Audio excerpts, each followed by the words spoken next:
Bonjour à toutes et à tous. Je suis Pascal Tisserand, vice-président en charge de l'égalité, diversité, inclusion à l'Université de Lorraine. Mais cet après-midi, je serai avant tout l'animateur de cet événement que nous organisons dans le cadre donc de la série, la semaine de l'entreprise responsable et inclusive, qui porte cette année sur le thème de la transition juste.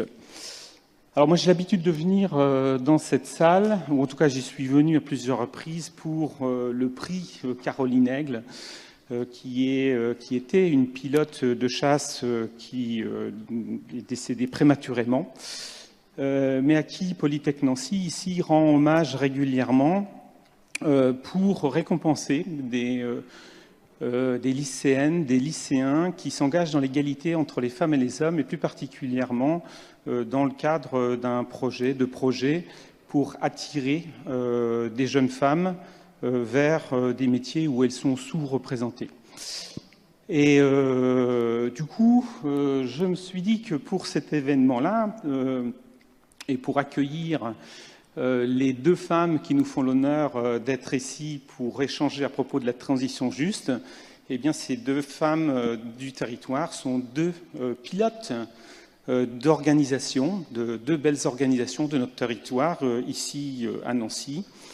Donc, Isabelle Mandélé, qui est DRH du groupe Banouk, et Hélène Boulanger, présidente de l'Université de Lorraine, deux organisations engagées dans la RSE.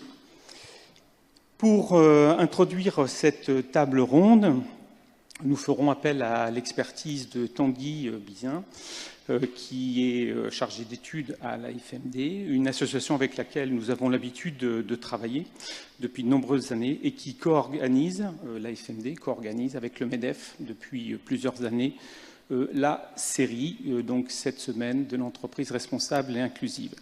Tanguy aura l'occasion de nous en parler à l'occasion de cette introduction, et il éclairera aussi par son expertise l'importance du dialogue entre l'entreprise et l'université, puisque c'est l'objet de ce regard croisé de cet après-midi à propos du thème notamment de la transition juste. Et puis enfin la série cette année ici en Lorraine en particulier, pour nous c'était l'occasion de concrétiser un rapprochement avec le MEDEF de Meurthe-et-Moselle autour d'un sujet, celui de la RSE. On a commencé par se rencontrer à Longwy dans le cadre des luttes des schémas directeurs universitaires territoriaux que nous organisons. Peut-être que Madame la Présidente en parlera tout à l'heure, autour d'une table RSE qui réunissait des acteurs du territoire, là, de la Lorraine Nord, à Longwy. Et nous avons évoqué ce projet. On était, je crois, au mois de juin, M. Bertozzi.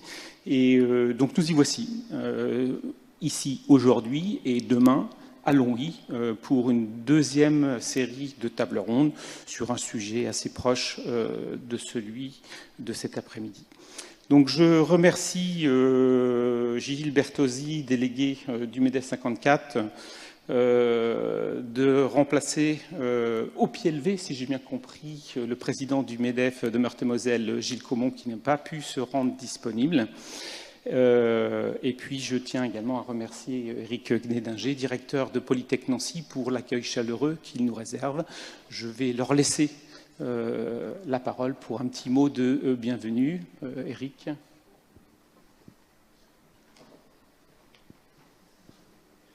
Merci, cher Pascal. Madame la Présidente, chère Hélène, Monsieur le représentant du MEDEF, Mesdames, Messieurs, chers collègues, chers amis, je suis très heureux de vous accueillir ici. Effectivement, nous ne sommes pas nombreux, mais la qualité est là. J'espère que d'autres personnes vont encore pouvoir se joindre à nous cet après-midi. Donc, je suis très heureux de vous accueillir à Polytech Nancy, parce que Polytech Nancy, c'est l'Université de Lorraine, bien évidemment. Mais Polytech Nancy, c'est une entité qui s'est toujours révélée au travers des projets de responsabilité sociétale. hein, ce qu'on appelle la responsabilité sociétale, et au travers de son engagement envers l'environnement, ce qu'on appelle le DDRS, maintenant c'est transition écologique et sociétale. Mais c'est vrai que ce sont des éléments sur lesquels l'école s'est construite aussi, c'est une colonne vertébrale un petit peu de notre formation d'ingénieurs, puisque notre objectif, c'est bien de former des ingénieurs qui soient des citoyens responsables, des futurs managers qui aient en charge effectivement l'évolution des entreprises en prenant en compte justement les problématiques qui tiennent des défis que nous devons tous collectivement relever actuellement. Donc je ne vais pas faire un discours très très long, mais je suis très heureux de vous accueillir pour cette table ronde précisément. Tu parlais tout à l'heure effectivement du prix Caroline Aigle. Donc effectivement, cette jeune pilote qui est morte prématurément venait très souvent chez nous et ailleurs, bien évidemment, pour promouvoir justement les vocations féminines vers les études scientifiques.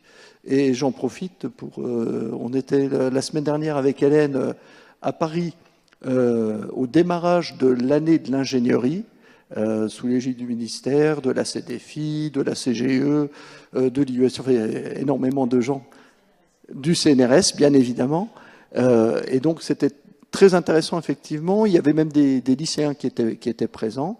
Ça montre qu'effectivement, il y a une prise de conscience aussi collective pour essayer justement de réamorcer la pompe vis-à-vis des études scientifiques qui ont peut-être quelque peu été dénigrées ces derniers temps. Et quand on connaît les problématiques démographiques qui nous attendent, en particulier dans notre région, il est clair que, vu les difficultés qu'auront les entreprises à recruter, que certaines ont déjà, d'ores et déjà, il est évident qu'on doit effectivement, collectivement, aller expliquer, vulgariser effectivement tout l'intérêt des formations qui sont offertes au travers de l'université pour la jeunesse, et en particulier les jeunes filles, mais pas que les jeunes filles, bien entendu, mais pour effectivement attirer des vocations scientifiques et techniques vers nos formations au sens global du terme. Et j'espère que ce type d'intervention permettra aussi de s'insérer dans cette problématique de l'année de l'ingénierie d'une certaine manière. Voilà, je ne serai pas plus long et je vais passer la parole donc au MEDEF que je suis heureux d'accueillir. Merci à vous. Bravo. Bonsoir à tous. Donc Luc Berthessy, délégué général du MEDEF de Meurthe-et-Moselle depuis 2 ans et demi. Voilà, j'ai beaucoup travaillé dans l'industrie, même si j'étais pas ingénieur Polytech. J'étais plutôt de côté commercial, développement. Donc le MEDEF, c'est vrai qu'on s'est rencontrés spontanément autour d'un café et puis qu'on a imaginé de travailler ensemble pour cette manifestation. En fait, on a une image, le MEDEF, de CAC 40, de ce qui se passe à Paris avec Patrick Martin, mais en fait, les MEDEF travaillent surtout localement au niveau des territoires, par département, et on est très engagé dans le quotidien. Nous, on n'a pas beaucoup de CAC 40 ici, si vous regardez autour de vous. Donc on travaille avec des PME surtout, des ETI parfois, et pour essayer justement d'ouvrir les chakras, de les faire évoluer sur tous les sujets, dont ceux de la RSE, ceux de la RSE, ceux du recrutement, ceux de l'achat local, ceux de tous ces sujets qui tournent autour de la RSE. Il y a un club qui a été lancé il y a 7-8 ans par le ministère du Travail qui s'appelle « Les entreprises s'engagent ». Donc ça existe au niveau national et il y a des déclinaisons ensuite dans chaque département en lien avec la DETS et tous les organismes qui travaillent sur le recrutement, sur l'insertion par l'activité économique, donc l'IAE. Et donc le MEDEF, on anime le club local ici. On a réussi à avoir 200 entreprises du département qui se sont engagées, soit à prendre des stagiaires, soit à lancer le sport dans leur entreprise, soit à acheter local, ou une combinaison de ces différentes choses. Et évidemment, sur le recrutement, à essayer de jouer le plus ouvert possible.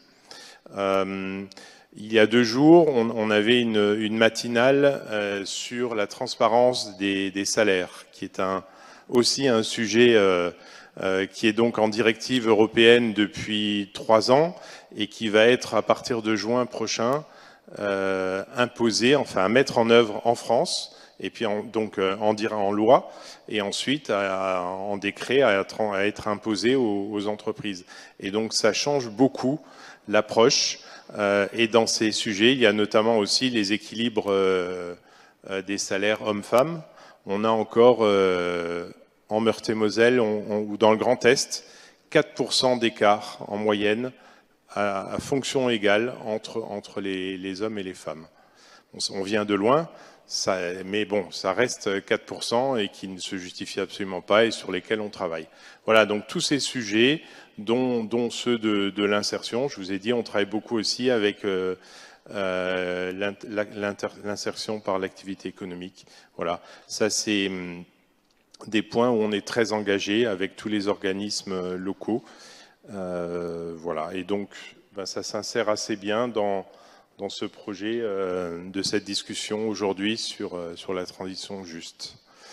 Je vous remercie à tous.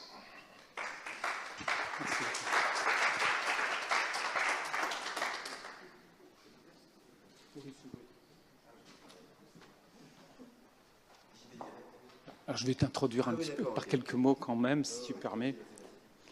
Voilà, ben merci messieurs pour ce petit mot d'accueil et je vous propose maintenant, puisque Tanguy est chaud, de passer donc à l'introduction.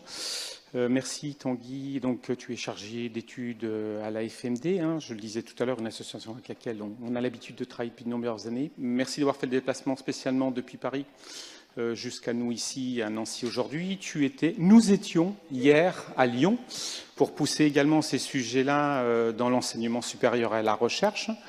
Aujourd'hui, c'est Nancy. Demain, c'est ta collègue Chloé Torcol de la FMD qui nous rejoint à Longwy. Donc, un grand merci à la FMD d'être à nos côtés, de nous soutenir dans ces événements. Ici. Donc, au niveau de l'introduction, on attend de toi que tu nous parles un petit peu de la FMD, que tu nous en dises un petit peu plus, peut-être aussi de cette semaine de l'entreprise responsable et inclusive. Et puis, on compte aussi sur ton expertise pour peut-être commencer à ouvrir ce dialogue entreprise-université. En quoi, pour la FMD, c'est quelque chose d'important pour vous? En quoi ces échanges, ces collaborations entre l'université et l'entreprise sont une source d'enrichissement mutuel? Et puis la transition juste. Pourquoi la transition juste cette année dans le cadre de la série? Ça fait beaucoup de choses. Et si ça peut tenir dans un petit quart d'heure, c'est pas mal. Merci beaucoup. Bonjour à toutes et tous, merci d'être là. Je suis très content d'être là aujourd'hui. Hier, nous étions effectivement à Lyon pour parler des sujets de diversité, d'inclusion, d'équité, égalité au travail, puisque moi, je travaille pour une association qui s'appelle l'Association française des managers de la diversité, AFMD. Je suis responsable des études à la FMD. Et la FMD, c'est une organisation qui accompagne les employeurs sur les questions de discrimination au travail et qui les accompagne sur les questions d'égalité, diversité et d'inclusion. Donc, pour les accompagner, on met en place des événements, des ateliers, etc. Et moi, mon rôle, c'est de mobiliser des chercheuses et des chercheurs pour travailler un tout petit peu sur les pratiques professionnelles et pour aider les professionnels à améliorer ces pratiques. Donc, ça s'appelle de la recherche-action. Donc on essaye de mobiliser la recherche, enfin de faire dialoguer les organisations et la recherche. Et quand je dis organisation, on travaille avec des entreprises, des grandes entreprises, donc L'Oréal, LVMH, EDF, etc. On travaille avec des moyennes entreprises également. On travaille avec des administrations publiques, on travaille avec des ministères sociaux, etc. Donc en tout, on a 200 adhérents. Et donc ce qui est bien aussi, c'est qu'on arrive à initier ce dialogue privé-public, qui n'est pas toujours simple, parce que dans les administrations et dans les entreprises, c'est pas la même manière d'aborder ces enjeux d'égalité ou de diversité. Donc il y a des problématiques de terminologie, notamment la question de l'équité ou de l'égalité, qui se discutent. Et il y a des questions aussi de pratiques professionnelles, d'évaluation, etc. Donc l'un des enjeux que l'on a aussi, nous, c'est la vulgarisation scientifique et Monsieur du MEDEF parlait de la directive européenne 970-2023, qui est une directive européenne qui porte sur la transparence des salaires, qui est une directive européenne très importante pour 2 points. Le premier, c'est effectivement que les organisations, enfin les entreprises, vont être obligées de générer des systèmes d'information pour que les salariés aient en toute transparence accès à pourquoi tel salaire, etc. Dès le recrutement. Donc ça veut dire que ces questions-là vont se poser dès le recrutement. Et dans cette directive européenne, pour la première fois, il y a la question des discriminations intersectionnelles. Pour la première fois dans un texte européen. Et donc, je fais un peu la pub de la FMD. On a fait un bouquin en mars dernier qui s'appelle « L'intersectionnalité au service de l'égalité professionnelle » où comment cette démarche, cette approche permet en fait d'identifier les angles morts de l'égalité professionnelle. Parfois, en fait, ce sont un peu toujours les mêmes qui bénéficient des chances en interne. Et donc, l'idée, c'est de se dire, dans ma population, dans tous les gens que j'embauche, est-ce qu'il n'y en a pas certains qui sont un peu laissés sur le bord de la route? Et ça rejoint un tout petit peu aussi le thème de la transition juste, qui est le thème de la série cette année. Donc, la série, ça fait 6 ans que la FMD organise avec le MEDEF la série. C'est la 6e année. Et donc, cette semaine, c'est une semaine nationale. Elle est importante pour plusieurs choses. Elle est importante d'abord pour les questions de territoire. Et là, je vous rejoins. Nous, à la FMD, on est tout petit. On est à Paris. Et donc, c'est toujours bien de venir voir les gens et de venir voir aussi des gens qui travaillent sur les territoires, qui soient des PME, etc., pas que les sièges parisiens, pour voir des questions en fait ultra concrètes, de tension aussi que ça peut générer, ces questions de diversité et d'inclusion, parce que l'égalité ne va pas de soi. Il faut évidemment susciter du dialogue, mettre en place des programmes, les regarder, etc., dans un temps qui est un temps un peu long. Donc, en fait, cette semaine, elle est bien pour aussi mettre en avant des projets qui sont un peu des projets collectifs. Donc ça veut dire comment des collectifs se mettent en marche pour essayer d'aborder ces questions-là. Là, on arrive à un moment, effectivement, où ces questions d'égalité et de diversité sont en train de croiser des questions qui sont des questions de transition écologique. Et c'est bien et c'est pas bien. C'est bien dans le sens où, en fait, on voit bien qu'il y a des enjeux qui sont communs.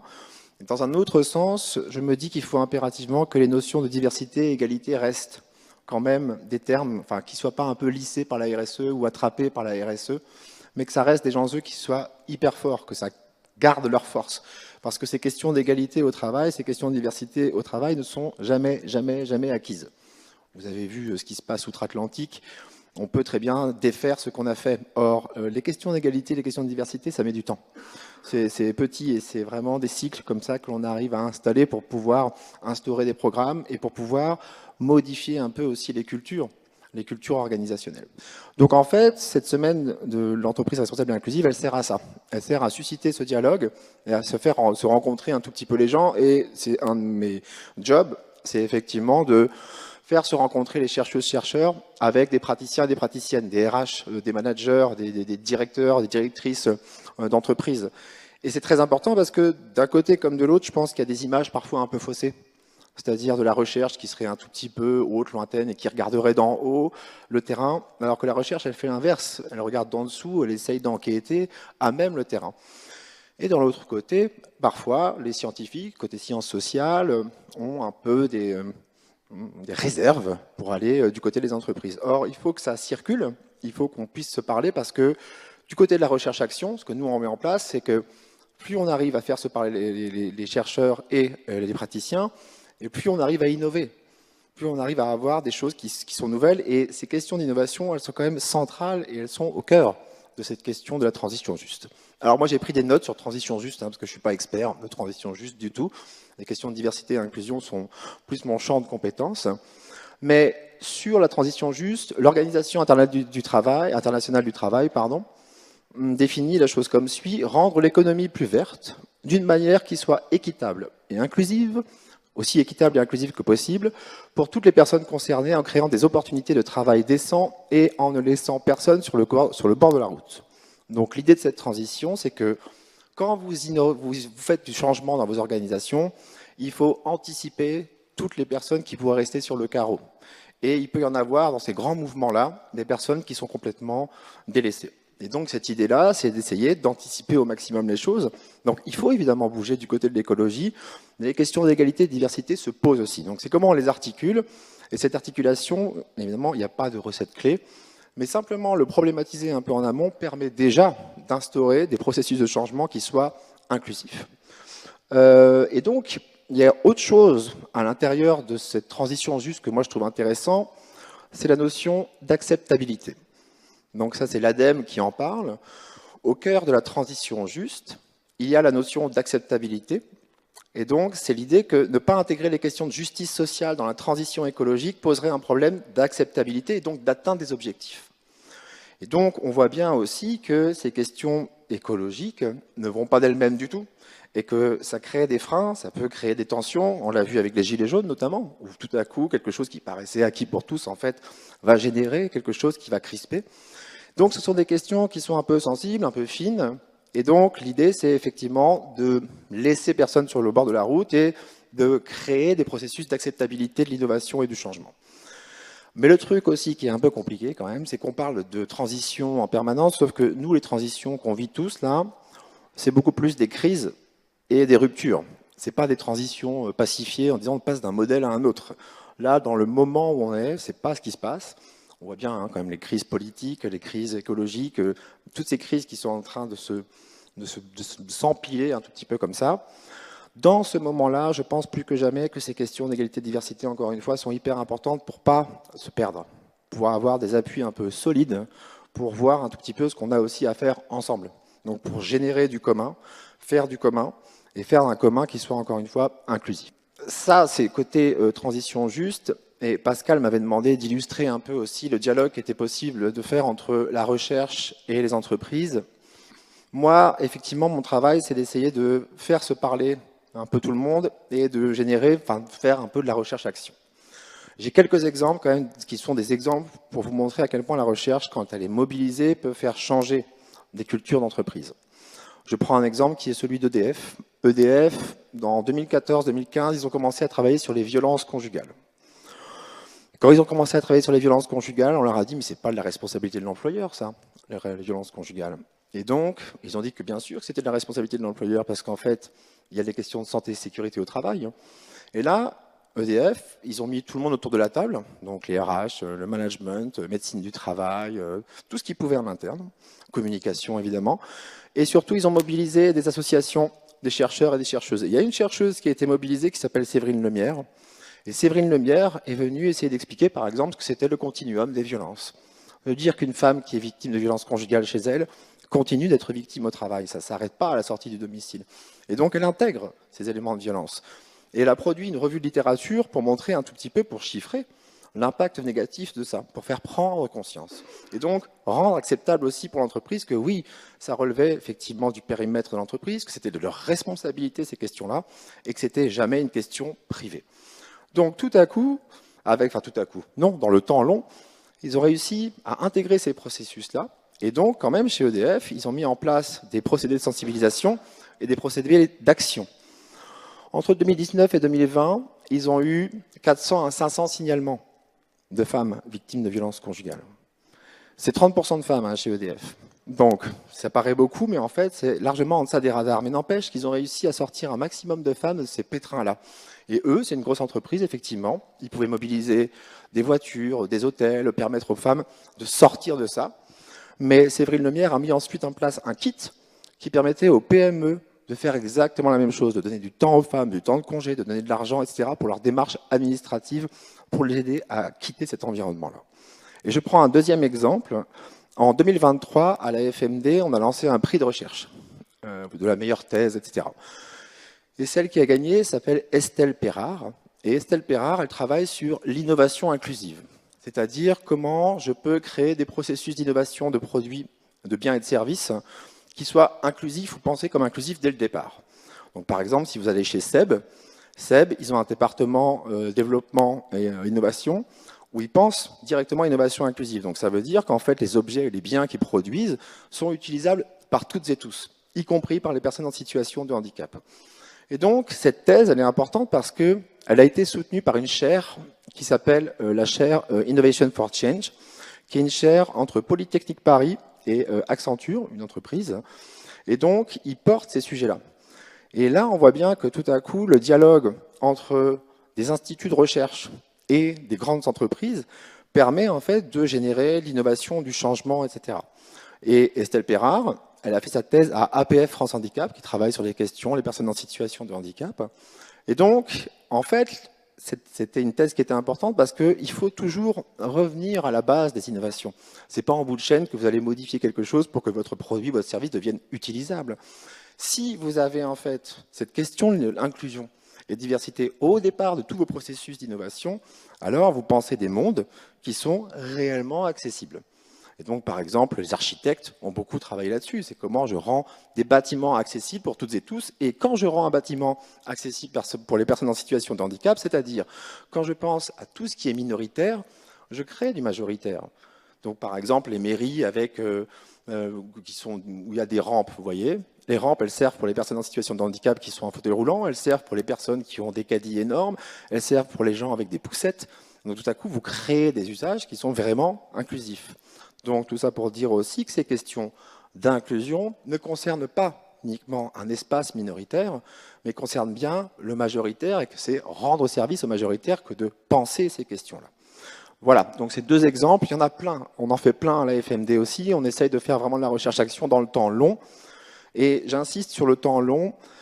Le dialogue entre les entreprises et l'université, le dialogue entre les chercheurs et les gens qui sont en poste, les professionnels, les RH managers, tous ces gens qui travaillent dans les entreprises, il faut laisser un peu du temps long pour se connaître, s'apprivoiser et trouver les innovations ou les dispositifs qui vont convenir aux organisations du travail auxquelles ils ont affaire. Il n'y a pas un modèle qui arrive du ciel où on déciderait que ce serait bien pour toutes et tous.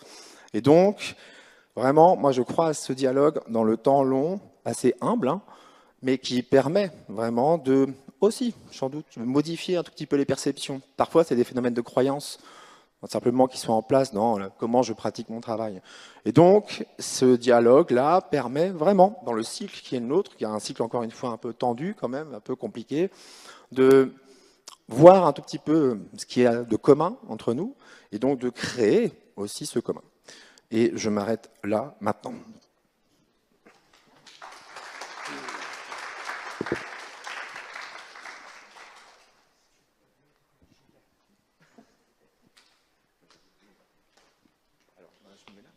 Merci Tanguy pour cette introduction. J'invite maintenant à la table ronde Isabelle Mandélé et Hélène Boulanger pour ce regard croisé sur la transition juste. Peut-être passer par ici, c'est plus facile. Moi, je vais me prendre le siège du bout. Je propose voilà, de mettre là. Bah, tu peux te mettre ici ou voilà, pour que vous...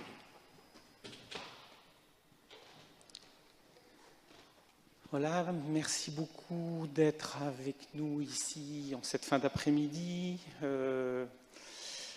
Isabelle Mandélé, vous êtes responsable des RH du groupe Banouk.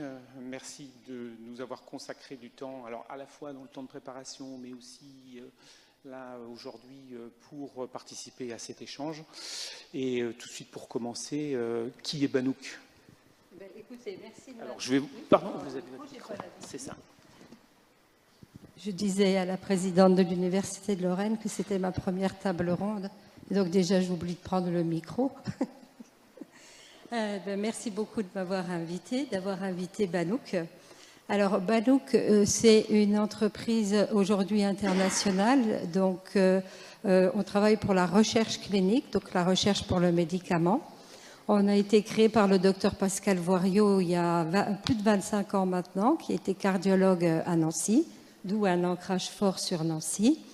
Et nos clients, notre terrain de jeu, c'est les grands laboratoires pharmaceutiques, les biotech et des institutions académiques. Aujourd'hui, quand j'ai commencé, donc en 2004, on était 10. On était Villa Alsacienne, avenue du 20e corps. Aujourd'hui, on est 120. Répartis dans 5 pays, la France, l'Allemagne, le Canada, les États-Unis et l'Australie depuis peu. Et écoutez, moi, mon rôle en tant que DRH, c'est d'accompagner cette croissance internationale. Merci. Oui, vous voulez peut-être rajouter quelques valeurs fondatrices, puisque j'ai repensé à la création. Donc effectivement, nos valeurs fondatrices et constantes sont la performance et la rigueur scientifique, puisque on est sur un domaine très contrôlé, où alors nous, on a beaucoup de scientifiques femmes. Je suis très fière de le dire. 60% de scientifiques femmes. La deuxième valeur, c'est l'esprit d'équipe et un engagement social et sociétal. C'est ça, merci. Et de toute façon, on va revenir sur vos valeurs avec la question de la transition juste qui va nous occuper. Hélène Boulanger, présidente de l'Université de Lorraine, on a l'habitude de se tutoyer quand même. Tu ne vas pas me voyer là aujourd'hui, je suis déçue. Et merci bien vraiment d'être là. Je sais qu'on était beaucoup à avoir pris un ticket sur cette plage horaire-là. Il y avait peut-être une douzaine de personnes en concurrence pour t'avoir ici. Merci d'avoir gardé la priorité et de ne pas avoir bousculé ton agenda par rapport à des tas d'autres choses qui t'attendent ailleurs. Donc, l'Université de Lorraine, en quelques mots, pour ces et ceux éventuellement qui ne connaîtraient pas cet établissement. Oui, alors je préside l'Université de Lorraine. Présider, ça veut dire que je suis élue. L'Université de Lorraine, elle compte parmi les 2 premières centaines des universités dans le monde. Donc elle a un rayonnement international qui est incontestable, notamment dans les matières de l'ingénierie, mais pas seulement. Ce rayonnement, on en est bien sûr extrêmement fiers et ça s'appuie sur le travail d'à peu près un peu plus de 7000 personnels. Je pense qu'on est proche des 7200, 7300 là désormais. Enfin, ça fluctue toujours un petit peu parce qu'on va chercher des projets, chercher des financements qui nous permettent en fait de créer de l'emploi, de créer de l'activité. Que dire d'autre? L'autre caractéristique de l'Université de Lorraine, c'est qu'elle est présente sur 2 métropoles. C'est la seule université qui couvre 2 métropoles. Et une douzaine de villes qu'on appelle maintenant souvent des villes d'équilibre, qui sont des agglomérations, des communautés de communes de taille assez variable. 7000 personnels, 60 000 étudiants, donc c'est une communauté grosso modo d'à peu près 70 000 personnes, ce qui n'est pas tout à fait négligeable, c'est une jolie petite ville, mais cette jolie petite ville, elle est répartie sur une bonne cinquantaine de campus différents, sur ces 4 départements. Donc ça a l'air d'être une grosse maison, mais en fait ce sont plein de petites maisons individuelles qui coopèrent et travaillent ensemble, ce qui est un challenge aussi, on y reviendra, parce que ça vient percuter directement les problématiques de RSE et de transition juste. Que dire d'autre? 11 écoles d'ingénieurs, 8 IUT, plusieurs instituts, une vingtaine de facultés, une soixantaine d'unités de recherche, dont la moitié portée avec les organismes nationaux de recherche. On couvre tous les domaines de la recherche avec une excellence reconnue en santé sur les phénomènes inflammatoires, de vieillissement, en numérique, notamment pour l'intelligence artificielle, la cybersécurité, pour l'énergie, énergie renouvelable notamment, sur les questions de ressources du sol, les géoressources en fait, et les ressources du sol en agronomie, bioéconomie. Quand je commence la liste comme ça, généralement, je me dis je vais oublier quelque chose, ça va forcément arriver. Tout ce qui touche les sciences des matériaux et des produits, génie des procédés, génie industriel. Des compétences en sciences humaines et sociales aussi, très affirmées. Et je pense que je n'ai rien oublié, mais comme j'ai pas fait préparer de liste, voilà.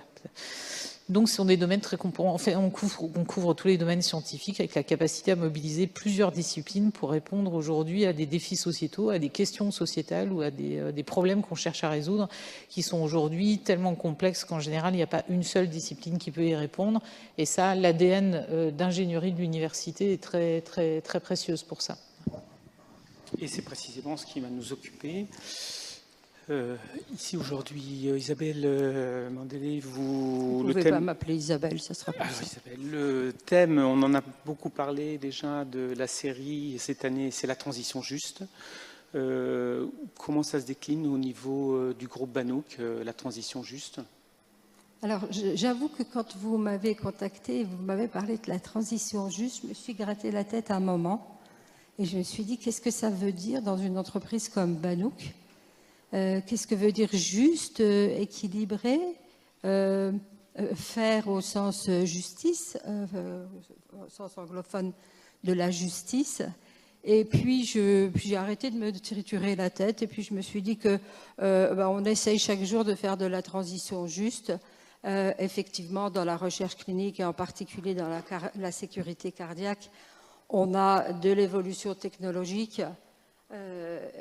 On a aussi, par notre croissance et notre internalisation, eu une transition organisationnelle et environnementale. Parce que, quand j'ai cité les différents pays, ça fait voyager les collaborateurs. En termes de RSE, ça fait augmenter notre empreinte carbone. Donc tout ça, ça fait partie de notre transition. Et monsieur, je vais vous appeler Tanguy parce que je ne sais plus votre nom. Vous avez dit tout à l'heure, il faut que cette transition, qu'elle soit environnementale, inclusive et diverse, ne laisse personne de côté. Donc ça a été un vrai problème chez nous. C'est encore une des réflexions, puisque moi, quand j'ai commencé, l'électrocardiogramme, on était prêt à le mesurer à la main. Aujourd'hui, on utilise une partie d'IA et une partie d'expertise des cardiologues. Ce qui veut dire quoi? Ce qui veut dire qu'il y a eu des suppressions. Alors, on n'a pas supprimé les emplois, mais on a dû faire ce que j'appelle finalement une transition juste, une transition organisationnelle pour pouvoir aussi ne laisser personne sur le côté. J'ai bien aimé quand vous avez dit on va essayer de laisser personne de côté, ce qui est quand même pas évident pour une entreprise.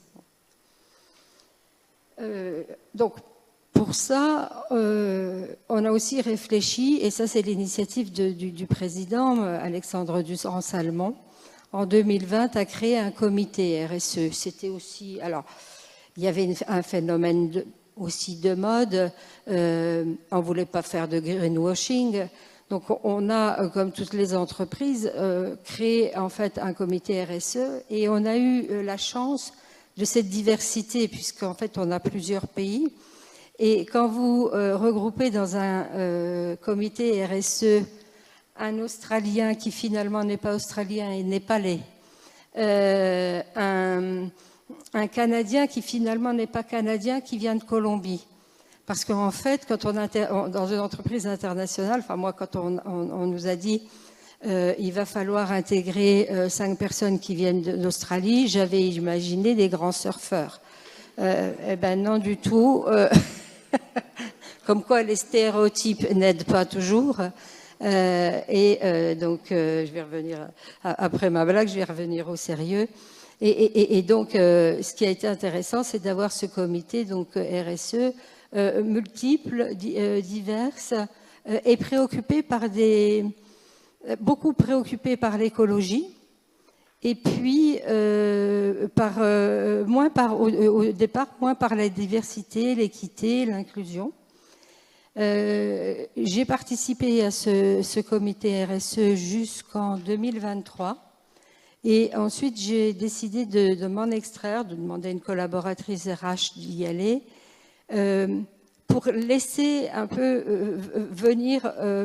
parce que je suis depuis longtemps dans l'entreprise, donc là aussi j'avais peur des stéréotypes, donc j'ai abandonné cette place au profit de ma collègue qui est en plus jeune et qui a permis de définir des piliers sans trop les siloter. Mais je ne vais pas griller une des questions qui va venir. Que dire de plus?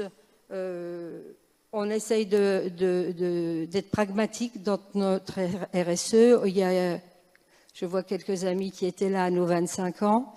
On a initié 25 initiatives très pragmatiques, par exemple donner des cours de français à des petits-enfants étrangers qui sont sur Nancy, etc. Voilà. Vous vous arrêtez là dans la liste des 25 initiatives? Il y en a des belles. On en a plein. Planter 25 arbres, avoir 25 vélos électriques, avoir mis des bornes électriques. Bon, on n'en a pas besoin de 25 à Nancy. Voilà, J'avais retenu la sensibilisation aussi à la diversité, les stéréotypes, toutes ces questions-là. Oui. Alors, je vois que François est là, de l'ICN. Très récemment, pour les managers, on a fait venir tous les managers de France et de l'étranger pour travailler sur le management à la fois transversal et interculturel, parce que effectivement, On ne manage pas, on ne fait pas des RH auprès d'une personne malaisienne comme auprès d'une Canadienne ou auprès d'une Canadienne qui vient de Colombie. Et donc, ça rejoint un petit peu ce que disait Tanguy. L'ICN nous a proposé, en fait, en deuxième intervention, un docteur, donc un scientifique, enfin pas un scientifique, oui, c'est un scientifique, mais ce qu'on appelle dans les sciences sociales. J'aime pas faire la différence. Dès qu'on est dans les scientifiques et les sciences sociales, pour moi, c'est des sciences qui s'équivalent. Donc, on a fait, donc le deuxième animateur était un docteur à la fois psychologue du travail, docteur en diversité et inclusion. Et oui, il y a eu des frottements avec les managers. Merci. Hélène Boulanger. Hélène, la RSE à l'Université de Lorraine. La RSE à l'Université de Lorraine. Je reviens sur ce que je disais tout à l'heure. Donc, c'est une communauté d'à peu près 70 000 personnes. On a grosso modo par an à peu près 700 millions d'euros de budget. Et en fait, quand on regarde une université, il faut la comprendre à la fois comme une organisation. Donc, ce n'est pas une entreprise, hein, parce que la structure et l'organisation est un petit peu différente. Mais par le simple fait d'exister, on génère des activités qui ont une incidence à la fois sur des formes de justice sociale et sur des formes d'impact environnemental. Donc quand on raisonne la politique de RSE, c'est aussi au travers de ce que nous sommes, mais c'est également au travers de ce que nous faisons, parce que nous produisons des services que nous mettons à disposition de la population, des services en matière de formation et de recherche. Et je vous donne juste un exemple de ce que peut produire des problématiques en fait, de diversité sur la qualité des services qu'on rend à la société. Pendant très longtemps, les recherches en médecine ont été portées par des hommes et ont complètement eu un angle mort du côté des femmes. On a mis énormément de temps à se mettre à travailler sur des maladies comme l'endométriose. On a, pendant des dizaines d'années, véhiculé des signes en fait, de repérage des crises cardiaques qui étaient en fait les signes de la crise cardiaque chez les hommes et pas chez les femmes. Donc en fait, quand on ne travaille pas la diversité à l'université, ça a un impact direct aussi sur la qualité des services qu'on rend. Et ça a aussi un autre impact en retour qui est que, et je vais donc y venir après, enfin expliquer après comment on travaille la RSE à l'université, ça a un impact aussi sur notre capacité à être encore là dans 10 ans. Une université publique, si la société pense qu'elle ne sert à rien, dans 10 ans, elle n'est plus là.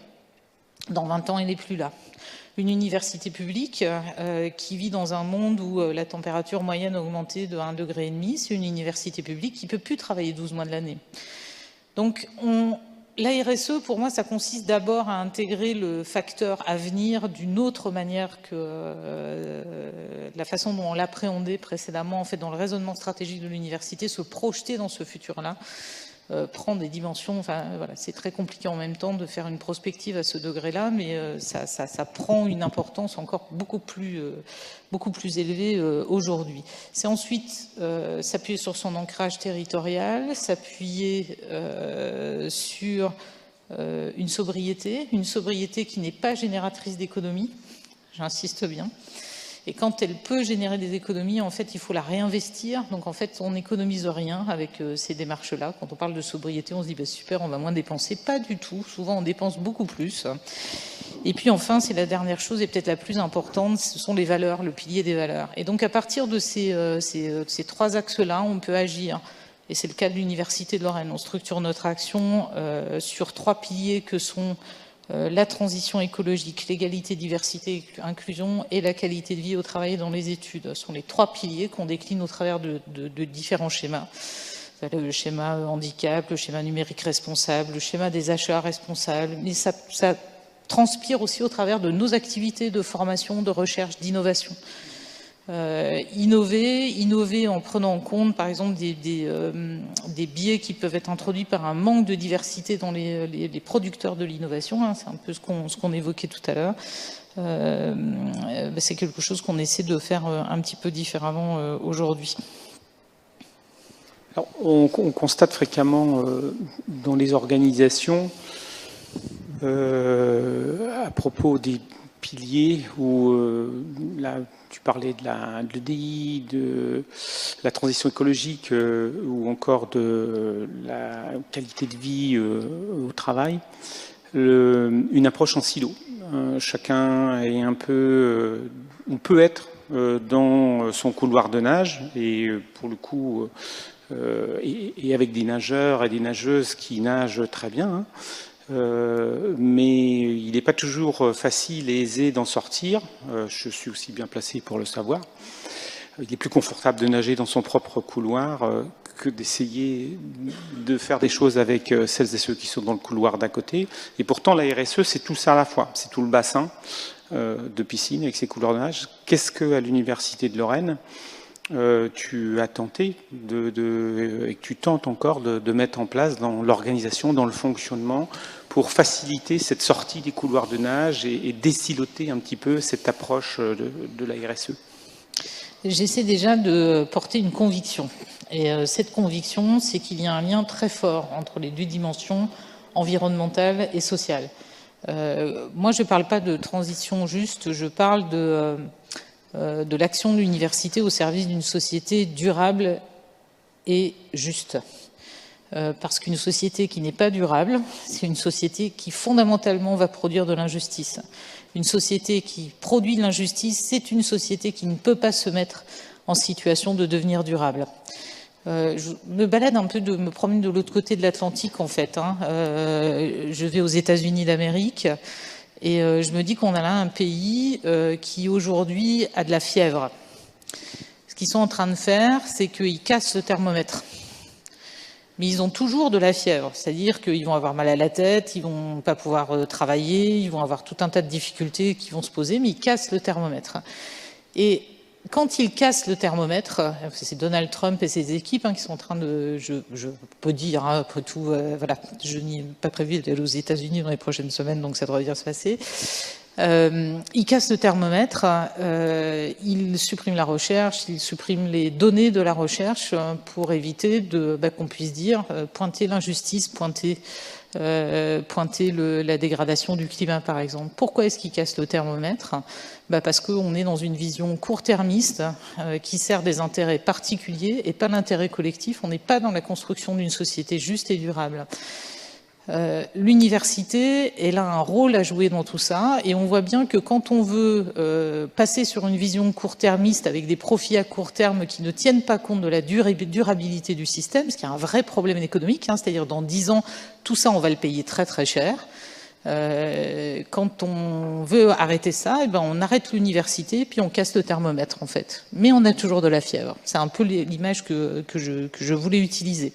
Donc convaincre. Et ça nous a amené à développer par exemple le module de formation qui s'appelle SENS, donc la sensibilisation aux enjeux environnementaux et sociétaux, qui concerne tous les étudiants de l'université. On a presque 85% des étudiants de premier cycle qui l'ont suivi l'année passée, où on sensibilise les étudiants à la fois aux questions des enjeux environnementaux et des enjeux sociétaux. Voilà. Si on ne fait rien, ils sont complètement interdépendants dans leurs effets, dans leurs causes, en fait. Effectivement, un cours que tous nos étudiants suivent maintenant, les étudiants de première année, avec même pour projet de le rendre obligatoire à tous les néo-entrants, donc au-delà des premières années. Isabelle... C'est pas rien, un cours avec 14 000 étudiants, c'est pas mal quand même. C'est ça, oui, même plus, il me semble. Dans la préparation de cette table ronde, là, nous avions évoqué aussi cette approche un petit peu en silo ou sous forme de couloir de nage au sein de la RSE. Est-ce que c'est aussi quelque chose que vous constatez ou vous avez constaté chez Banouk? Oui, alors clairement oui. Clairement oui, et c'est pour ça qu'au départ, le président et moi-même, on avait choisi quelques personnalités différentes avec des intérêts différents parce qu'effectivement la RSE pour la plupart de nos collègues c'était l'environnement et jamais le sociétal et le social et donc je dis pas que ça a été facile au départ faire comprendre que non il fallait en fait, s'entrecroiser parce que je ne crois pas à une transition écologique si elle n'est pas inclusive. on voit bien que la transition écologique et les problématiques du climat ont des influences sociales dans les pays les plus pauvres, les plus défavorisés, si on va au-delà du périmètre de l'entreprise. Dans l'entreprise, j'ai une petite anecdote. Donc, fort de notre croyance convaincue qu'il fallait sensibiliser les collaborateurs à l'environnement ou les aider à être plus sensibles, on a décidé donc de rembourser les frais de transport collectif. L'obligation, c'était 50% à 100%. Et on était plutôt contents de nous. Petite initiative, mais bon, on était plutôt contents de nous.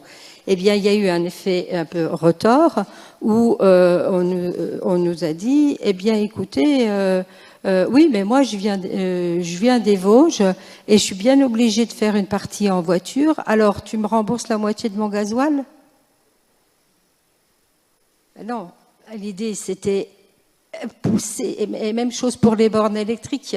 Quand on a mis en place les bornes électriques, eh bien là, on a presque fait comme une discrimination sociale, puisqu'en fait l'idée c'était de faciliter, de moins polluer, etc. Et puis finalement, ça profite pas à tous. Donc, eh bien, on a réfléchi et on a essayé de trouver. Déjà, on a réfléchi au sein du comité RSE pour montrer qu'on avait des croisements et qu'on pouvait travailler, par exemple, la diversité et l'environnement en interrogeant, par exemple, nos collègues canadiens et nos collègues australiens qui, eux aussi, ont des problèmes de pollution et des problèmes sociaux. Donc, je reprends mes notes parce que je ne sais plus où j'en suis. Voilà. C'est ma première, je vous l'avais dit. Et effectivement, on pense que la transition écologique, elle ne sera valable, intégrable et compris que si elle est juste, encore une fois, comme la transition juste dans le sens de équitable. Qu'est-ce qu'on a fait d'autre? Eh bien, grâce aussi à la croissance internationale, le comité RSE s'est agrandi avec des idées sur, par exemple, j'entendais donc la présidente parler et puis Tanguy parler d'éducation des sciences chez les filles. On a mis en place, on a aidé une association au Canada pour faciliter et persuader que les filles peuvent être bonnes en sciences et en mathématiques. C'est pas gagné, hein. C'était même chez nous qui avons 60% de femmes dans un monde très scientifique, eh ben c'est pas gagné de faire comprendre et de dire non, attendez, les maths et les sciences, c'est pas que pour les garçons. Ça se joue au CP. Ah, ça se joue au CP, vous voyez. Ouais. Donc, et l'inclusion, on n'a pas parlé nous beaucoup de handicap ici, mais tout à l'heure on en parlait avec Tanguy. C'est aussi quelque chose qu'on a fait en disant attention, dans le comité RSE, la réaction ça a été de dire mais pourquoi tu nous parles de handicap? Il n'y a pas de handicapés à Banouk. Je dis mais 80% des handicaps sont invisibles. Donc réfléchissez, regardez et proposez des initiatives. Et là, il y en a aussi dans nos 25 initiatives. Voilà comment, avec nos petits moyens, alors effectivement, on n'est pas chercheur, on n'a pas encore eu assez de liens, je pense, avec les chercheurs en sciences sociales, parce qu'aussi on vient d'un monde scientifique qui était un peu cloisonné. Et c'est ça aussi l'ouverture et la transition. Eh bien, c'est une bonne transition, puisque pour terminer, hein, je souhaitais vous revenir sur cette conception de regard croisé, là, qui est dans l'intitulé, sur lequel, là aussi, Tanguy Bizin est revenu dans son introduction. Et donc pour Banouk, vous qui êtes une entreprise internationale, hein, présente dans une dizaine de pays, investie au local au niveau du territoire, comment vous, alors vous dites là, ce dialogue avec les sciences sociales, les sciences humaines et sociales, il n'est pas encore, vous l'avez pas encore entamé, mais comment vous l'imaginez? Quel est ce dialogue entre le monde de la recherche, la science et le monde de l'entreprise? C'est là que comment vous faites dialoguer? Oui. C'est là que la question du regard croisé, on va croiser nos regards entre l'université et l'université et le monde professionnel. Et prenant l'exemple de Banouk, aujourd'hui effectivement, on est toujours très ancré localement, donc on a effectivement des contacts avec l'université de Lorraine, en particulier avec la fac de pharmacie et la fac de médecine. On a ce qu'on appelle nous, des techniciens volants, c'est-à-dire que ce sont des étudiants de pharma et de médecine qui font de l'analyse des électrocardiogrammes ou de l'identification. Et ça, c'est un regard croisé. Et aussi, en écoutant ces étudiants, et les étudiants viennent, c'est un peu du travail à la pige, comme on disait autrefois, mais quand ils viennent dans nos locaux, il y a un vrai partage entre le monde de l'université et le monde de l'entreprise. Et je trouve que le monde de l'université reste encore le monde de la réflexion, le monde académique, mais aussi le monde de la mise en perspective. Et quand ces étudiants viennent donc dans nos locaux, ils amènent une mise en perspective ou une réflexion qu'ils ont eux et que nous on n'a pas parce que on est une entreprise, on doit être rentable, on a quelquefois les yeux vraiment dans le guidon. Et je crois que ce dialogue, il est né là avec les étudiants que l'on embauche, avec les relations qu'on a avec les universités, la fac de médecine. Et c'est pour moi une vraie innovation, mais c'est pas encore assez.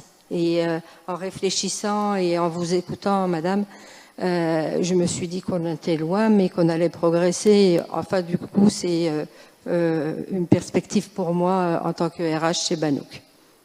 Avec une devise quand même chez Banouk qu'on n'a pas entendue et qui place quand même la science au cœur de... Ah oui, qui laisse la science, oui, et qui rejoint la science, l'éducation, la recherche, c'est sciences, je sais plus.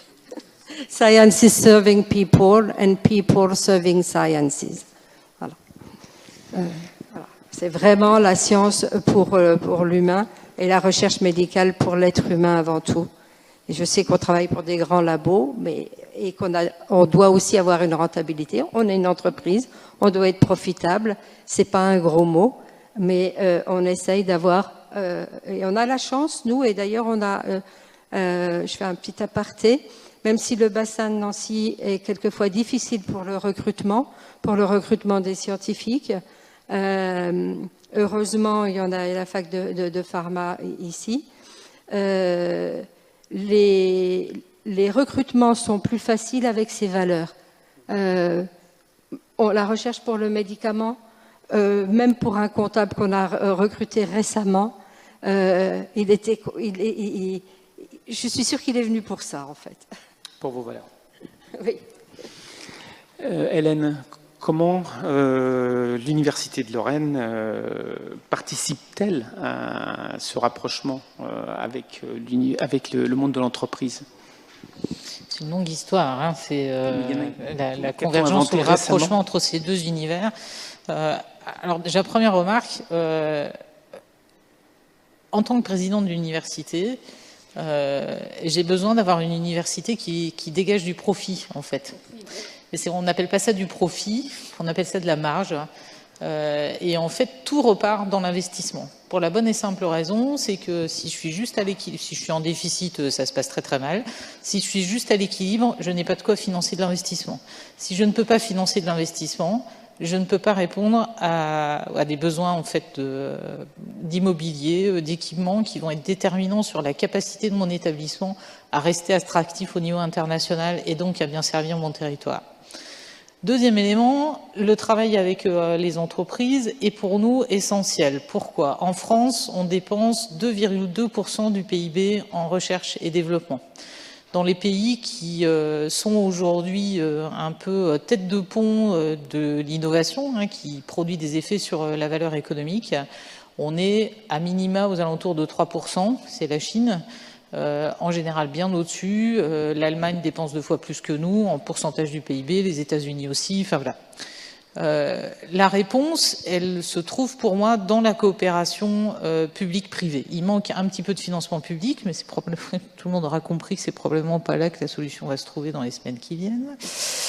Et ce sont dans les coopérations, les partenariats publics-privés, en fait, qu'on doit arriver à déclencher quelque chose de ce point de vue-là. Et c'est le tracteur, en fait, de nos sociétés. Et c'est le tracteur qui, si on arrive à l'activer, pourra démontrer qu'en fait, un modèle de recherche libre en démocratie est au moins aussi performant, voire plus performant qu'un modèle de recherche contrainte dans une pseudo-démocratie ou dans un régime qui s'apparente plus à du techno-nationalisme qu'à une démocratie. Suivez mon regard, ça va à gauche, à droite, enfin, c'est dans les deux sens.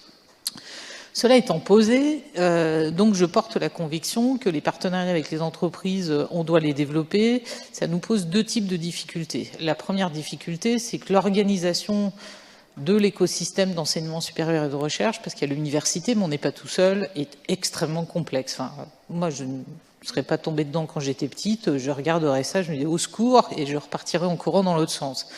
On ne sait pas à quelle porte frapper, on ne sait pas ce qu'on va trouver derrière, donc ça fait peur.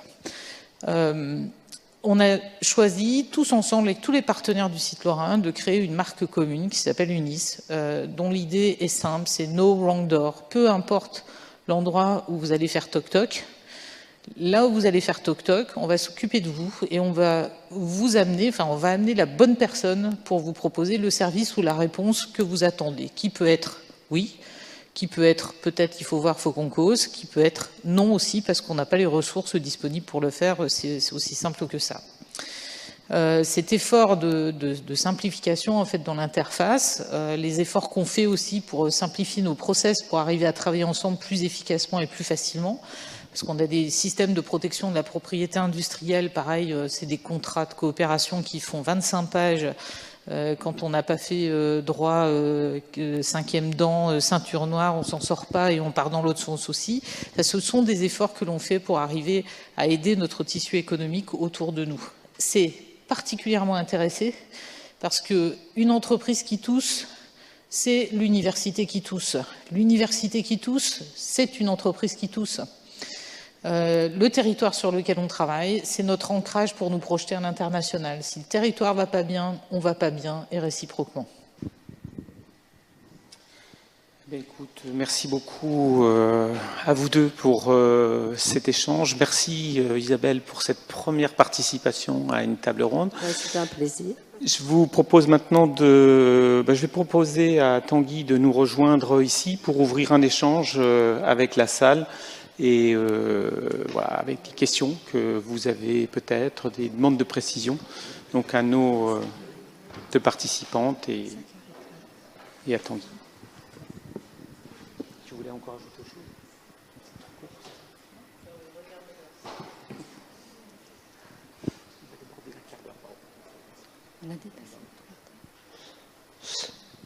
Donc, oui.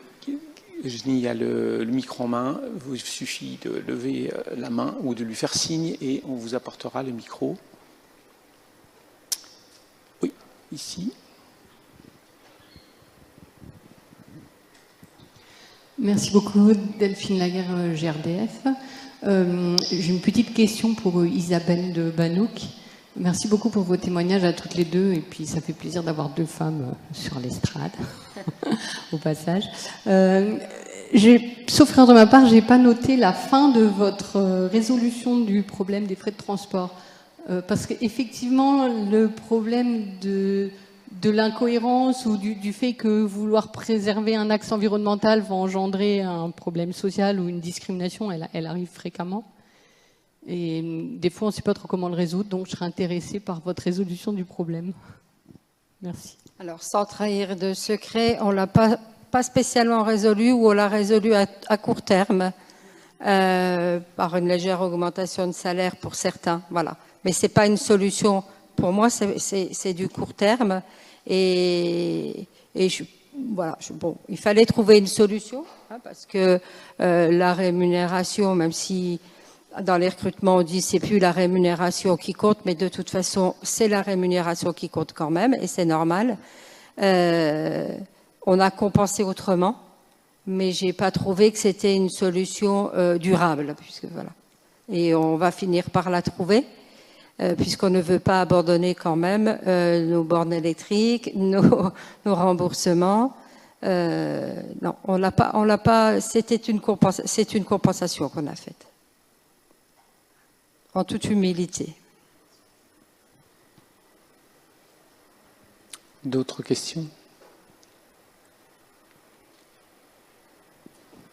Il faut militer pour développer les transports en commun vers les Vosges. Voilà, c'est ça.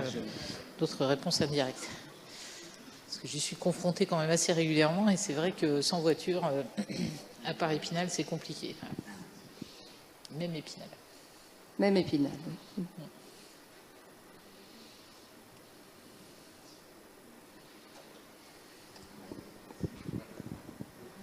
Voici d'autres questions. Bonjour, Véronique Witzmann pour EDF. Moi, j'aurais voulu juste témoigner de quelque chose que je trouve assez fort au sein de notre entreprise. Tout à l'heure, vous avez cité notre engagement contre les luttes contre les violences sexuelles. On a aussi, enfin, je trouve que la transition juste, c'est aussi comment embarquer nos salariés dans les projets d'entreprise.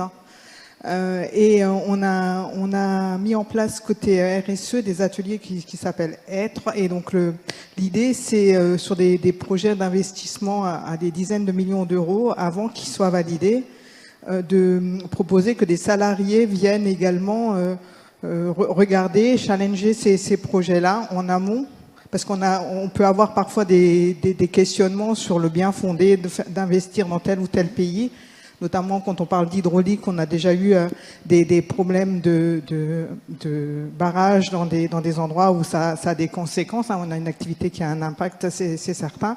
Mais le fait de proposer à des salariés qui ne sont pas experts de différents sujets, de venir questionner les choix d'investissement et qui viennent poser le débat, ça permet d'avoir ensuite des décisions qui sont plus justes, et peut-être aussi, lorsqu'on va les porter à l'externe, qui auront déjà eu un premier challenge et qui auront été vus autrement. Et je pense que la transition juste, ça passe aussi par le fait la manière dont on embarque son corps social. En tout cas, moi, je trouve que c'est une belle avancée.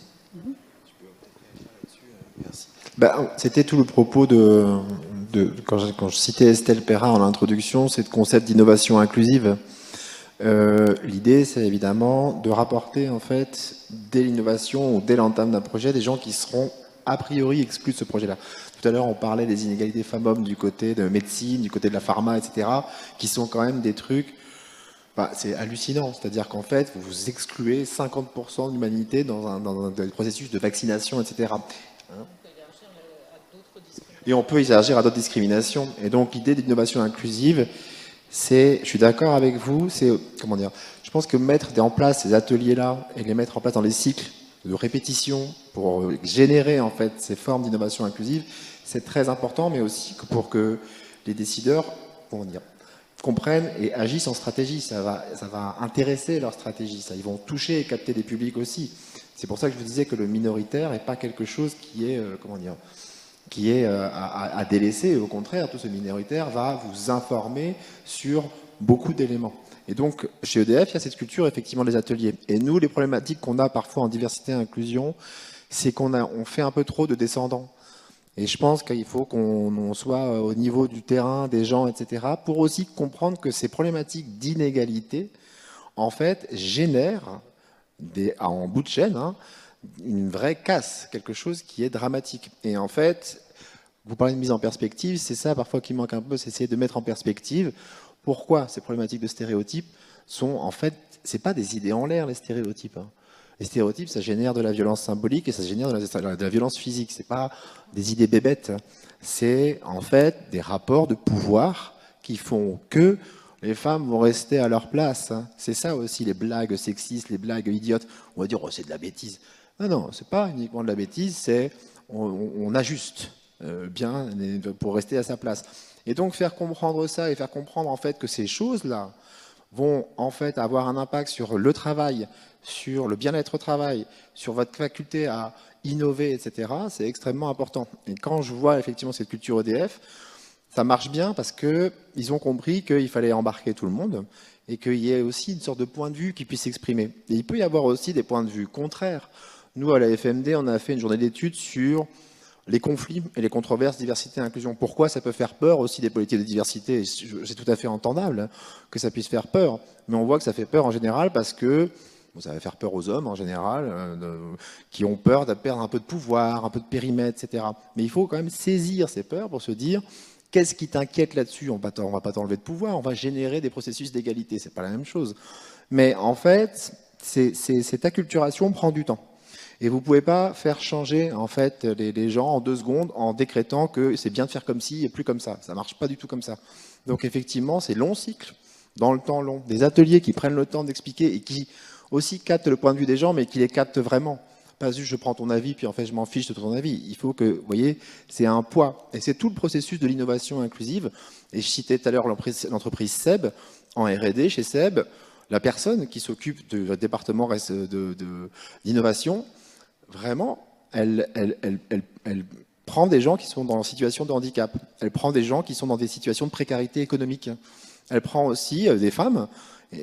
Donc tout un tas de publics qui sont dits minoritaires. Et quand on dit les femmes, c'est hallucinant, mais c'est comme ça que ça marche. Et donc pour capter aussi des avis, pour dire en termes d'usage, ça on n'y arrivera pas. Et donc en fait ça va orienter la stratégie, ça va générer l'innovation de produits, de biens et de services. Mais je suis d'accord avec vous, je pense qu'il faut vraiment générer des cycles de discussion, enfin répétés dans le temps long. Je peux me permettre d'ajouter aussi quelque chose. Je fais le lien entre votre propos introductif tout à l'heure, où vous parliez de crise, en fait, de transition qui ne se passe pas de manière très tranquille et qui provoque en fait des bouleversements, des moments de rupture. Et ce que vous disiez sur le fait, en fait, d'installer des processus de co-construction, d'association, de partage, d'échange, en fait, d'adhésion au sein des organisations. Voilà, les universités étant des instances parfois presque trop délibératives, mais bon, on essaie quand même de le faire. Je fais le pont entre les deux de la manière suivante et c'est pour ça que je dis que la composante avenir, préparer l'avenir, enfin préparer demain, elle est essentielle dans cette démarche-là. Ça fait maintenant 5 ans qu'on enchaîne des situations de rupture quand même assez brutales à l'échelle sociale, à l'échelle politique, à l'échelle nationale, à l'échelle internationale. Je pense que depuis quelques semaines, vous sentez autour de vous, parmi les personnels des entreprises dans lesquelles vous travaillez, ça tangue. Ça tangue, les gens sont stressés, les collègues sont inquiets. Une petite histoire qui se réglait assez facilement, on prend tout de suite des proportions complètement dingues. Tout le travail qui est fait en matière de RSE contribue en fait à construire un réseau de confiance autour de chaque personne dans les organisations. C'est valable dans les universités, c'est valable dans les entreprises. Et ce réseau de confiance, qui est un réseau de proximité, c'est des gens qu'on connaît autour de nous, qu'on a rencontrés, avec qui on a discuté. C'est un réseau de réassurance aussi par rapport à ces bouleversements. C'est un travail de fond aussi qui permet aux organisations d'être un tout petit peu plus résilientes finalement face à ces séquences de rupture qui s'enchaînent. Donc c'est un investissement sur l'avenir. Excusez-moi. Oui, je reviens sur l'aspect descendant. Effectivement, si je fais une analyse, ma propre analyse, chez Banouk, comme dans beaucoup d'autres entreprises, c'est très descendant encore. Et il y a des efforts à faire, mais effectivement, bon, moi j'ai instauré la politique diversité et inclusion dans le groupe. Je ne sais pas s'il y a beaucoup de monde qui l'ont lu, je sais. Voilà, c'est toujours un peu trop descendant. Encore une fois, l'entreprise, elle a besoin d'apprendre d'associations, elle a besoin d'apprendre d'universités qui sont plus dans la réflexion. Non pas que l'entreprise ne réfléchit pas, mais elle est dans l'action. Elle est bien obligée d'être dans l'action. Et c'est vrai que c'est tout. Je constate que c'est encore trop descendant. Ouais. Merci. D'autres, on approche de la fin du temps qui nous est imparti, mais on a encore au moins le temps pour une ou deux questions peut-être.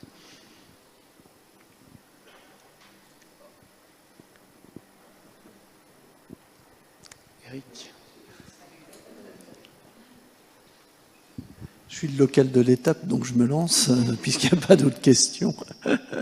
Donc, non, en fait, bon, j'ai bien apprécié effectivement cette vision qui est à la fois de rapprocher la RSE et de la problématique des transitions pour éviter justement une rupture entre les deux, en parlant, parce que quand on parle d'équité, effectivement, les meilleures intentions des fois peuvent se révéler avoir des effets négatifs qu'on n'avait pas estimés au départ. Ça c'est important. Moi, je voulais plutôt revenir sur la notion d'entreprise à mission. On voit bien que les jeunes, actuellement, enfin, les étudiants qu'on forme, qu'on diplôme et qui vont travailler après, ont d'autres exigences que les générations passées quant à leur choix d'orientation professionnelle au niveau des entreprises, ce qui impose en fait une évolution aussi du management dans les entreprises. Et j'aurais été curieux, parce que nous, on peut aussi s'en inspirer en interne dans le public, hein, et dans nos organisations propres au niveau de l'université par exemple. Mais c'est vrai, j'aurais bien aimé avoir un peu la vision des entreprises au travers des exemples que vous avez cités. Effectivement, ça permet déjà de voir, mais quel type de démarche il faudrait pouvoir faire évoluer, parce que tant qu'on garde le même type de management qui a été inculqué dans les grandes écoles, etc., classiquement, je pense qu'on risque de se retrouver à côté de la plaque par rapport aux problématiques futures, pour pouvoir attirer des talents vers ces entreprises-là qui ont quand même besoin. On voit par exemple, il y a des tas de jeunes qui ne veulent pas aller chez Total parce que effectivement Total, l'image est relativement dégradée par rapport aux problématiques environnementales. Mais il y a plein d'autres entreprises comme ça, on peut les prendre toutes, hein. On peut prendre Thales, etc. Alors, les grandes entreprises comme les petites. Comment faire pour les entreprises du territoire pour arriver à attirer des gens, les garder? Comment nous on peut vous aider, ou comment on peut s'entraider mutuellement par rapport à ce type de problématiques, en s'appuyant justement sur l'interaction RSE et transition. C'est une question ouverte.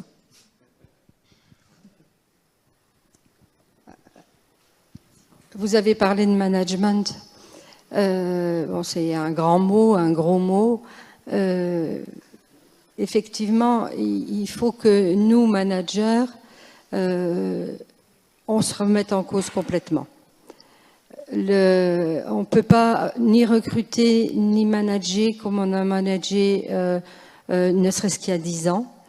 Je vois, moi, ce que j'appelle des clashs c'est même pas entre générations. Puis la définition des générations Z, Y, Millennium, je pense qu'il faut en avoir conscience, mais il y a aussi, enfin, il ne faut pas mettre les gens dans des cases non plus, hein. Une fois que j'ai dit ça, j'ai pas dit grand-chose, mais je pense que le premier travail qu'il faut faire, c'est remettre que chacun, nous, dans l'entreprise, quand on est manager, on se remette en cause. On ne peut plus dire à un collaborateur « Oh, t'es en retard de 5 minutes. T'oublieras pas de rattraper ce soir. » Ça marche plus, ça. Donc, c'est au travers aussi, encore une fois, des sciences sociales, d'aller chercher de la formation chez des chercheurs. Parce que nous, au RH, on n'invente pas. Hein. Moi, je veux dire, notre équipe ou les managers, on n'a pas une baguette magique. Et puis il y a aussi des différences de génération. Moi j'ai été recrutée il y a longtemps. C'est sûr que je peux pas tout de suite comprendre le besoin d'un jeune ingénieur qui va sortir de l'école, qui a 25 ans et dont les valeurs ne correspondent pas à notre entreprise. Enfin, ces valeurs, ils les retrouvent pas dans notre entreprise. Donc je dirais moi la première chose très pragmatique, c'est on se remet en cause, on va chercher des méthodes de management innovantes. On parlait de l'innovation tout à l'heure. Nous, dans notre entreprise, on a beaucoup d'innovations technologiques. Je me suis battue pour dire, et si on parlait un petit peu d'innovation sociale, d'innovation RH, parce qu'il nous arrive des générations, des problèmes de démographie, où on ne saura pas y faire face. Donc oui, aller chercher les idées. Nous, enfin, monsieur du MEDEF, vous pouvez aussi en parler. Je crois qu'il n'y a pas de solution idéale. Il y a la solution de se remettre en cause déjà. Voilà. Se remettre en cause, aller chercher l'information, aller chercher comment font les autres dans les autres pays aussi. Je vais faire la pub encore pour le FMD, désolé. Mais on sort un bouquin le 4 décembre sur management inclusif. Je ne suis pas sûr d'aimer ce mot, mais en fait, là, le bouquin, il porte sur comment on implique des managers au quotidien. Nous, on s'appelle manager de la diversité, mais on ne parle pas aux managers parce que les entreprises, on n'arrive pas à accéder aux managers. Les managers ont trop de travail. Ils sont pris dans des emplois du temps, les objectifs qu'ils n'arrivent pas à tenir. Donc, ils disent, les questions de diversité, d'inclusion, c'est quand je peux. Et donc, on essaie d'expliquer que non, l'idée de l'inclusion et de la diversité, d'égalité, en fait, c'est un management qui permet de créer un collectif et d'avoir des dynamiques collectives et donc de la performance collective. Je ne parle pas forcément de performance économique, mais à minima, la performance collective, ça veut dire moins d'arrêt de travail, des gens qui ont une qualité de vie au travail qui est fonctionnelle, etc., qui sont contents de venir, donc des collectifs qui fonctionnent. Et donc là, dans le livre, on a repéré plein d'indicateurs RH.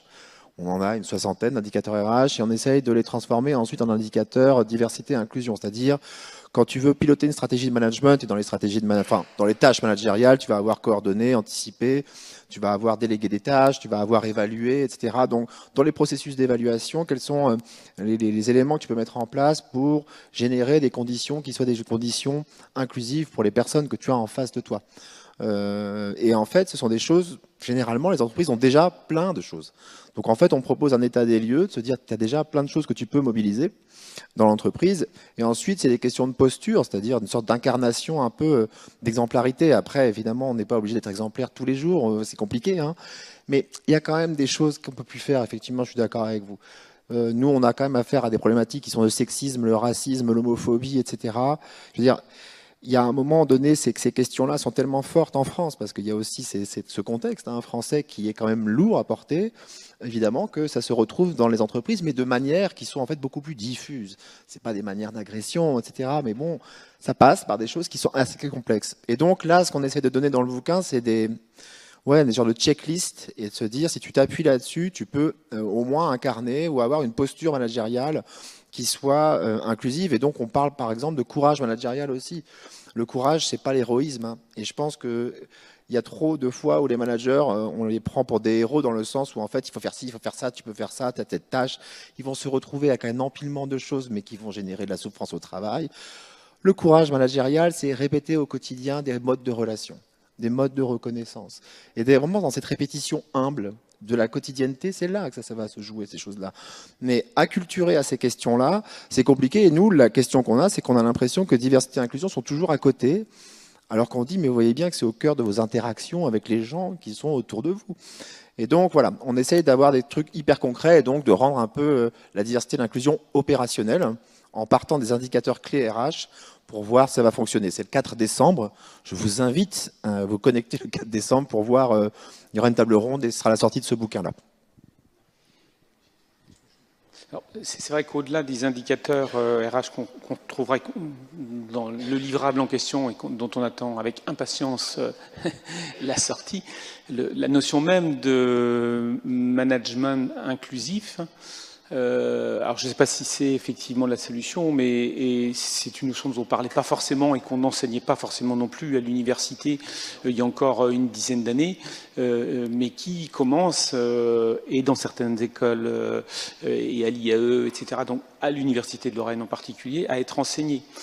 Donc on peut espérer là que chez nos futurs managers, on est aussi, alors je ne sais pas si ça ira jusqu'à répondre aux besoins, aux défis que vous soulevez là, mais en tout cas une nouvelle approche quand même du management dont on peut espérer, enfin qui rejoint complètement la problématique de la RSE.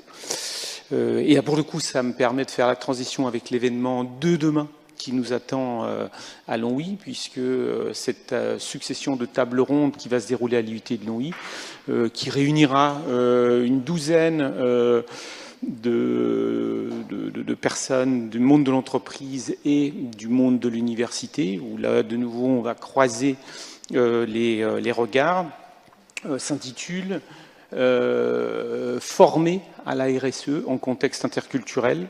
Un défi pour l'université, une richesse pour les entreprises, avec une première table ronde en phase avec le contexte de Longwy que beaucoup d'entre vous connaissent ici, lié à une histoire de migration, mais aussi aux portes de la Belgique et du Luxembourg, donc un contexte international, et qui constitue donc à la fois cette richesse et ce défi à relever, tant pour les entreprises que pour le monde de la formation, et suivi d'une deuxième table ronde consacrée plus directement aux questions de formation à la RSE. Qu'est-ce que les entreprises attendent aujourd'hui dans ce domaine-là?